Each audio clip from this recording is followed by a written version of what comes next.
Today's top story from the perspective of someone who's there. You are looking live. This just in. Not my beat. Sam Fortier of the Washington Post. Today felt like more familiar, I think, of a lot of past training camp practices where you have some nice stretches of consecutive plays with the same personnel, more move the ball, less situational. Felt like I got a little bit more of a feel for kind of some of what they're going to be doing down in, down out. But what have you generally made of camp so far? So much situational work, the shift a little bit today, the amount of time they wore in pads, anything that's really stood out to you in Dan Quinn's first camp? Yeah, Dan Quinn's first camp, and thank you for bringing this microphone, Craig. I really appreciate it. This bit will play extraordinarily well on the radio.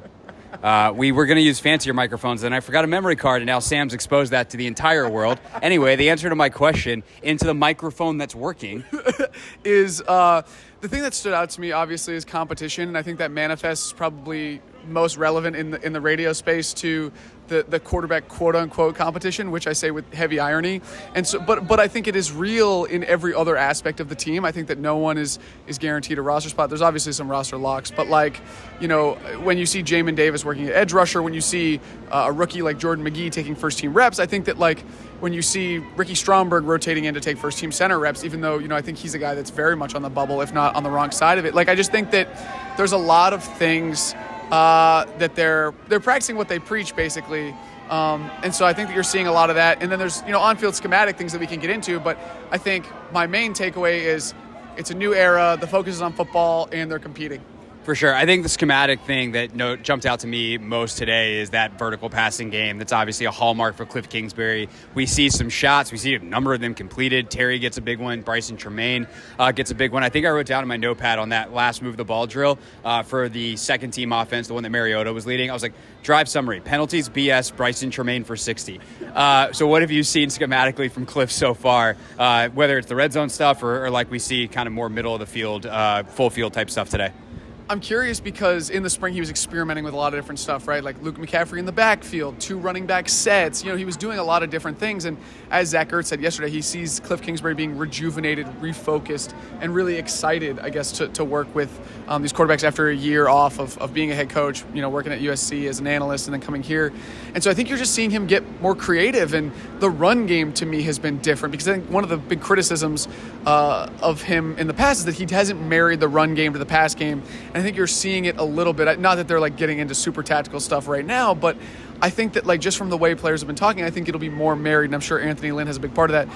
But to your point, the vertical passing game really stood out today. And my question is, Brycen Tremayne is the only receiver in camp who's taller than 6'1", who's that big body kind of possession guy.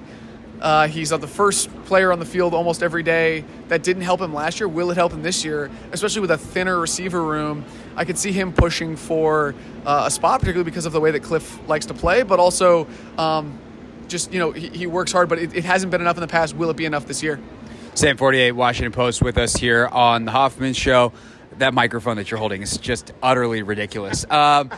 So do you feel like anybody has made any major movements in terms of roster spots, like any guys that really stood out, any guy that's maybe dropped off in a way that you didn't expect, or is it still too early to realistically be talking about any of that stuff? Let's stick with the receivers because Dami Brown, to me, coming into this, I was like, they could very easily cut Dami Brown because he's a guy that, even though he shines in camps, has not had a lot of production. I don't think he's top 200 receiving yards in a season yet, and he just kind of disappears for stretches.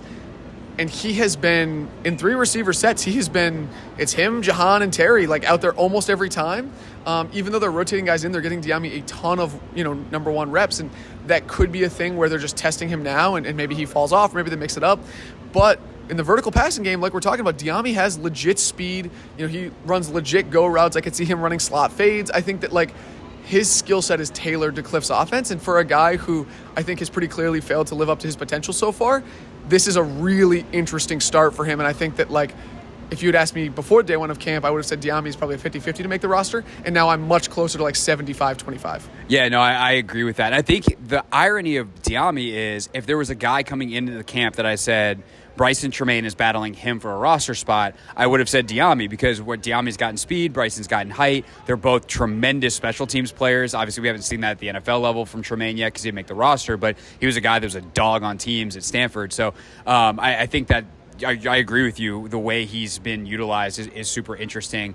I think defensively is where we're starting to see some of the utilization packages become really interesting as well. You see in the 2-minute today, Fowler and Luvu as the starting edges, and you're like, oh, they're serious about this Luvu on the edge thing. But then you see McGee line up some there. Obviously, there's the Jamin Davis discussion. What stuck out for you for kind of that group, the front seven, anything in particular from this first, 5 practices in? So this is like not that relevant to your question, but I talked to Jordan McGee coming off the field after practice because he got some reps with the ones. And I want to point out that I reported a story, shameless plug, inside their draft process. And Jordan, which you can listen to or read at WashingtonPost.com/sports. Wow, Craig, I feel like we're alley-ooping right now. And Lance Newmark, the assistant GM, told me that if there was an organizational pick, it was Jordan McGee. They had a commander's caucus where everyone voted before day 3 of the draft, like who is a guy that we should draft or we should compete to sign as a UDFA. It was just like, who's your favorite guy left? And in the organization, like the unanimous consensus pick, not unanimous, the consensus pick was Jordan McGee. And today he got some first-team reps in a 3-linebacker set, and Zach Ertz ran basically an in-breaking route, an outside release, and in Jordan McGee's words, he kind of chicken-winged him cutting inside, and he picked up a 6-7-yard gain. And just to, like, I asked Jordan, I was like, to me, I saw that, and I was like, oh, that's a vet just, like, getting one over on a rook. And Jordan was like, yeah, that's basically what it was. And he got that chicken wing on me in the outside release. And so next time, like, what I got to do is I just got to, like, get my hands on him at the line, just quicker to disrupt his timing. And he was like, but that's something that, like, I can take right away and I can translate with my athleticism. And, like, that's the thing I can get better at tomorrow. What have you made of Ertz so far?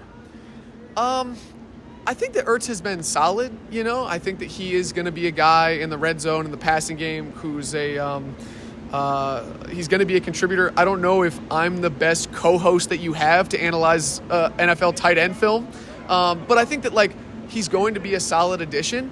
But I do wonder, how well-rounded can his game be at this point in his career? No, I think that's fair. And speaking of the big fella, like, one thing that Logan has talked about a lot is, like, Ertz just understands the dark arts of route running.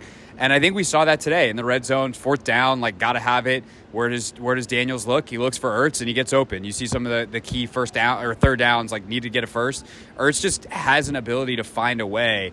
And one thing that I think is kind of the big holdback on some of the offensive production that we've seen is we saw some last year too, and then it turns out it's because the defense was terrible.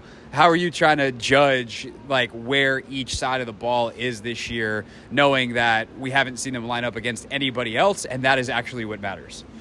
If you remember, about 12 months ago, we were talking about how sick Emmanuel Forbes was and how, like, the weight wasn't going to be a concern because he was, like, bodying dudes in camp. And so, look, I mean, you and I spend a lot of time thinking about, writing about, talking about, studying this stuff. We talk to people who are in the know. And I think the hard part for, like, fans probably to appreciate, especially because, like, you want to come out and say, this guy is X or this guy is Y. Right. And, like, I think with Emmanuel last year, like, I don't think Emmanuel was as bad as he looked last year. But, like, when you get put in press coverage against A.J. Brown at his size, like, that, you are being set up to fail. And so to me, I am gathering data, I guess, like, data in terms of, like, data points when I'm watching, like the Jordan McGee thing we just talked about.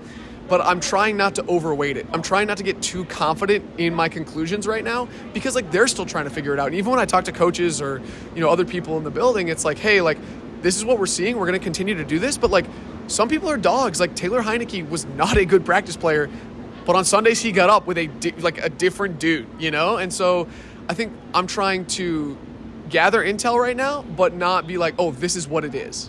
So Sam Fortier, Washington Post with us. Read his work. I'll plug it for you. WashingtonPost.com/sports. My other favorite thing about this time of year is just everybody's in a good mood. You get to report great stories. People are willing to talk about whatever it is. What's your favorite conversation you've had at training camp so far? I mean, you're really laying this up for me, but I wrote a story on Saturday about Cornelius Lucas. And Cornelius, when he was a kid, when he was 7 years old, his dad drowned. And it was a very traumatic experience for him, obviously. But over the last 2 years, I should also give some background real quick. He was an undrafted free agent out of Kansas State. He didn't play football until he was in, like, 10th grade. And he really only told me he only got into college because he was big. And they were like, okay, he's a 6'8", 300-pound kid. Like, we should, give him a chance. He goes undrafted, and he has lasted, this is his 11th year in the league, which I looked that up. That's like 0.6% of players. If you're a UDFA, getting to 10 years is really, really difficult. And so he finally, last year, in his words, felt like he had filled himself up enough to pour into others. And so he decided that he was going to host a camp. A lot of players have camps, but he was like, you know what? I should do a swim camp for fatherless boys in his hometown, New Orleans, because not only did I have past trauma with it, New Orleans is below sea level. It floods all the time. This is a survival skill for guys. And Cornelius has never been in a pool where he's not tall enough where he can stand up in it. And so he said, confronting that fear and helping these kids confront that fear. And he said there was a big kid at this camp, and Cornelius was the only guy strong enough to hold him up. And so he helped the guy float, and he was like, let's fight this fear together. Trust me, I won't let you drown.